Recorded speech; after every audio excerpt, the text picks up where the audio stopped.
I never planned to test my family. But when you suddenly become rich overnight, you see people's true colors faster than you'd ever expect.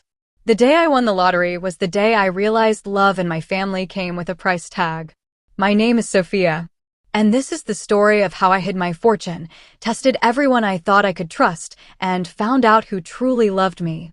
It all started on one of the worst weeks of my life. My job was falling apart, my landlord was threatening to raise rent again, and my family was, well, the same as always. Judgmental, distant, and quick to remind me how I was wasting my potential. Whenever I visited home, I felt like a guest in my own family. My mom would brag about my older sister's perfect life and act like mine didn't exist. My dad barely looked up from his phone, only asking if I'd found a real job yet. And my sister, Melissa, loved to smirk and say things like, "Don't worry, Sophia, some people just take longer to figure things out." They thought I was lazy. They thought I was hopeless. But I was just tired of trying to earn their approval when nothing was ever enough. That Friday, after another draining day at work, I stopped at a small gas station to buy a drink. My wallet was nearly empty, and I had just enough cash for a bottle of water. But as I stood at the counter, my eyes landed on the bright blue lottery display behind the cashier. The jackpot was huge. For some reason, I couldn't look away. The cashier noticed me staring and said, "You should try your luck, you never know." Normally, I would have laughed it off. But that night, something in me whispered, why not? So I bought one ticket. Just one. It felt silly, like throwing money into the wind, but I stuffed it into my jacket pocket and went home. The next day, I was sitting on my couch, eating cold noodles and scrolling through my phone when the lottery numbers flashed across the TV. I pulled the ticket out, half amused, half bored. I read the first number. It matched. Then the second. Then the third. By the fourth, my hands started to shake. And when I saw the final number, I dropped the ticket on the floor. I had won. Not a small prize, the jackpot. $25 million. I sat in silence. No screaming, no jumping, no celebration. Just pure shock. My entire life, I dreamed of something like this happening, and now that it had, I didn't even know what to feel. After a few minutes, the shock turned into fear. Because I knew exactly what would happen if my family found out. They weren't bad people, just selfish ones. Every favor came with a price, and every gift came with guilt. If they discovered I was suddenly rich, they wouldn't see me as Sophia anymore. They'd see me as a bank account. So I made a promise to myself. No one would know. Not my parents. Not my sister. Not even my closest friends. The next morning, I called in sick to work and went straight to the lottery office. I collected the prize quietly, took every piece of legal advice they gave, and set up a new account under a private trust. No posts online. No sudden life changes. Just silence. And while I was hiding a fortune, my family kept treating me the same way. My mom called only to complain about bills. My dad asked if I could loan him a few hundred for a broken car. Melissa sent me photos of her new house, captioned, "You should really think about working harder." I smiled through it all. Because I had a plan, a little test. If they only loved me when I was poor, what would happen when they thought I'd hit rock bottom? That night, I stared at my reflection and said out loud, "It's time to find out who truly loves me." I didn't know it then, but the next few months would show me things I could never unsee. And by the end of it, every single one of them would regret ever underestimating me. The next morning, I woke up with my plan clear in my mind. If I wanted to see who truly cared about me, I had to disappear from their idea of success. So I decided to fake being broke. I quit my job for real, told everyone I got laid off, and stopped pretending I was doing fine. I wanted to see who would stand by me when I had nothing to offer. The first person I told was my mom. I called her one afternoon and said, "Mom, I just lost my job. I might need to move back home for a bit." There was silence. Then she sighed and said, "Oh, Sophia, you really need to start making better decisions. You can't just keep failing like this." I told her I was serious, that I had no savings left and just needed a place to stay temporarily. She hesitated and said, "Your father and I don't really have space right now. Maybe you can stay with Melissa for a while." And just like that, She passed me off like I was someone else's problem. I hung up and sat on my couch, staring at the wall. That call told me everything I needed to know. Next, I called my sister. Melissa answered, sounding chipper, like always. "Hey, sis. What's up?" I said, "Hey, I wanted to talk to you about something important. I just got laid off, and I'm kind of struggling. Mom said maybe I could stay with you for a few weeks." Her tone changed instantly. Sophia, that's not a great idea. You know, with the baby and everything, it's just not a good time. The house is a mess, and we barely have space." I reminded her she had a guest room. She laughed awkwardly and said, "Yeah, but we're using it for storage right now." Then she added, "You should really try to be more independent, Soph. You can't just rely on people when things get tough." I almost laughed. Independent? That's all I'd ever been. I thanked her anyway, hung up, and crossed her off my list. After that, I decided to test my dad.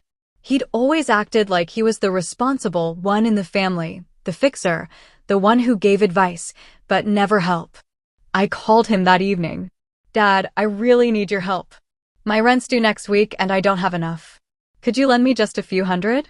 I'll pay you back when I find another job."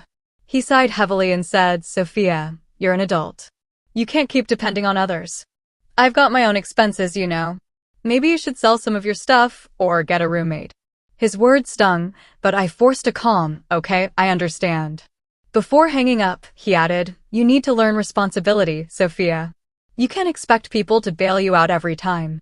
I looked around my small apartment and couldn't help but smile bitterly. Funny, no one had ever bailed me out before. By now, I had tested my parents and sister, and all of them failed miserably. But there were still a few people left. My best friend, Claire, and my boyfriend, Ethan. I started with Claire. We'd been friends since high school. She'd seen me through my worst moments. So when I called and told her about losing my job, she gasped, "Oh my God, Soph, are you okay?"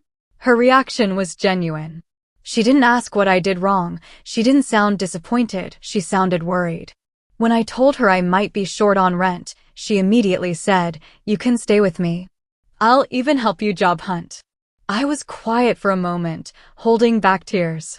That was the first time in days someone had actually shown kindness. I thanked her and promised I'd be fine, saying I'd figure something out. But in that moment, I knew. Claire was the real one. Then came Ethan. We'd been dating for almost a year, and while things weren't perfect, I thought he genuinely cared about me. So I decided to see what he'd do. We met at a cafe, and I told him everything, how I lost my job, how I might move out soon, how things were rough. He looked uncomfortable right away. After a pause, he said, "That sucks, babe, but, you'll bounce back. You always do." I waited for him to ask if I was okay, or if I needed help, or even a place to stay. He didn't.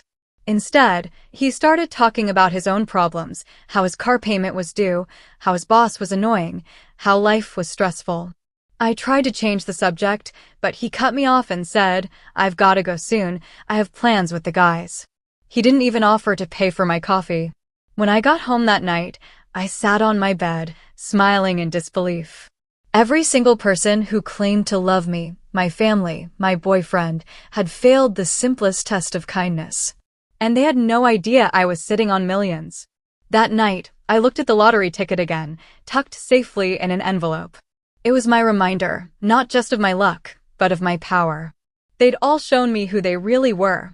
Now, it was my turn to show them who I'd become. After seeing how my family and boyfriend treated me, something inside me switched. It was like a curtain had lifted, and I could finally see them for who they really were. Cold, selfish, and only loyal when it benefited them. But here's the thing, I didn't cry. I didn't beg. I didn't even get angry. I just decided to play the long game. They wanted to believe I was broke and helpless? Fine. I'd let them think that. Meanwhile, I'd quietly build a life they could only dream of. Within a few weeks, I found a financial advisor and invested part of my winnings. I bought a beautiful house, not a mansion, but a sleek, modern home on the edge of the city. It was private, quiet, and mine. No one knew about it except my lawyer and banker.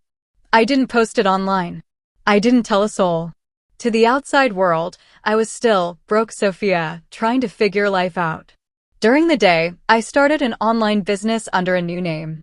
I sold handmade decor and home items, something I'd always dreamed of doing but never could afford to start. Within 2 months, it exploded. The money I was making from it was more than I'd ever earned in a year.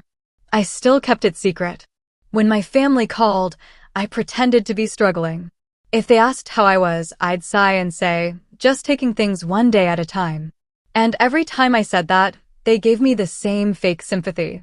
My mom would say, I'm praying for you, dear, while also reminding me that Melissa's family just got back from a vacation in Italy. My dad would lecture me about being financially responsible. And my sister, she started sending me job listings like she was my personal career coach. It was almost funny. They pitied me, not realizing I was probably richer than all of them combined. 3 months passed, and I was living 2 lives. In one, I was broke Sophia, struggling, unlucky, and forgotten. In the other, I was a quiet millionaire with a growing business and a brand new home that no one knew about. And honestly, it felt empowering. For the first time, I didn't need their approval. I didn't crave their attention. I just watched quietly, patiently, waiting for the perfect moment to reveal everything. But before that could happen, something unexpected happened. One evening, I got a call from my mom. Her voice was unusually soft. Sophia, she said, I hate to ask you this, but your father's business is struggling. We might lose the house. I almost laughed. The same parents who couldn't offer me a couch to sleep on were now asking me for help. Of course, they still thought I was broke, so they were just venting, not expecting anything.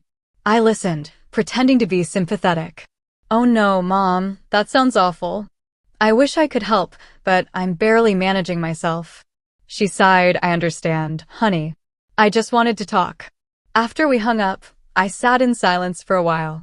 That was when I realized the universe has a funny way of balancing things. They had made me feel small when I was down, and now they were the ones falling apart. But I wasn't going to let karma do all the work. I had plans. Over the next few weeks, I started setting up a little show. I arranged a family dinner, something we hadn't done in months. I told them I had some big news to share. My mom sounded curious. My dad was skeptical. Melissa acted like she didn't care, but I knew she'd show up just to compare her life to mine. What they didn't know is that I wasn't inviting them to a restaurant. I was inviting them to my new house. I didn't tell them that, of course. I just sent them the address and said it was a friend's place where we'd meet. The day of the dinner, I walked through my house making sure everything was perfect. The floor shone, the table was set, and a private chef I'd hired for the night was already preparing dinner. It was classy, not over the top, but elegant enough to make a statement. I wore a simple black dress and looked at myself in the mirror. For the first time in a long time, I didn't see the disappointment my family used to describe. I saw a woman who had taken control of her life. As the doorbell rang, my heart raced. I took a deep breath, smiled, and whispered, "Let the show begin." When I opened the door, their reactions were everything I expected and more. When I opened the door, my mom's eyes widened immediately. She looked around the hallway like she was trying to figure out whose house it was. "Wait," she said, confused, "you said this was your friend's place?" I smiled and said, "Yeah, she's letting us use it for dinner." Behind her, my dad was staring at the marble floor and the tall windows. "Your friend must be doing very well," he muttered. Melissa, my sister, just crossed her arms and rolled her eyes. She was wearing a designer bag, as usual, probably her way of reminding me she was still the successful one. We walked to the dining area, and the smell of roasted chicken and herbs filled the air. The chef was finishing up in the kitchen, and everything looked like something out of a magazine. My mom looked impressed, but tried to hide it. "This is nice," she said, pretending not to care. I just smiled. "Yeah, it's beautiful, isn't it?" We all sat down, and for a few minutes, it felt almost normal. Almost. The conversation was the same as always, shallow, distant, and full of little jabs. My dad talked about how tough the economy was. My mom bragged about Melissa's new promotion. Melissa scrolled on her phone half the time, barely pretending to listen. Then, in the middle of dinner, my mom looked at me and asked, "So, Sophia, what have you been doing lately? Any progress with finding a job?" I took a sip of water and said calmly, "Actually, I've been working on something big." Melissa smirked. "Oh, really? What, another online course or one of those business ideas?" I didn't respond. I just smiled. Then I stood up and said, "You know what? I think it's time I showed you something." They looked confused as I walked toward the living room. I picked up a folder from the table and handed it to my dad. Inside were property documents, my name written clearly at the top. He blinked. "Wait, this house is yours?" My mom's mouth fell open. "What do you mean? You said this was your friend's house." I shrugged. I lied. "I wanted to see how you'd treat me if you thought I had nothing." For a few seconds, no one said a word. You could hear the clock ticking on the wall. Then my mom laughed awkwardly. "Oh, sweetheart, you didn't have to do all that, we were just..." I cut her off. "No, Mom. You did have to. Because when I needed you, you all disappeared. You made me feel like a burden. You made jokes about me being broke. You didn't even check if I was okay." My dad looked uncomfortable. "That's not fair, Sophia. We were just giving you space." "Space?" I said, raising an eyebrow. "You call abandoning your own daughter space? You didn't even call me for weeks." "Not once." Melissa finally spoke up. "Well, maybe if you didn't make stupid choices, you wouldn't have been in that situation."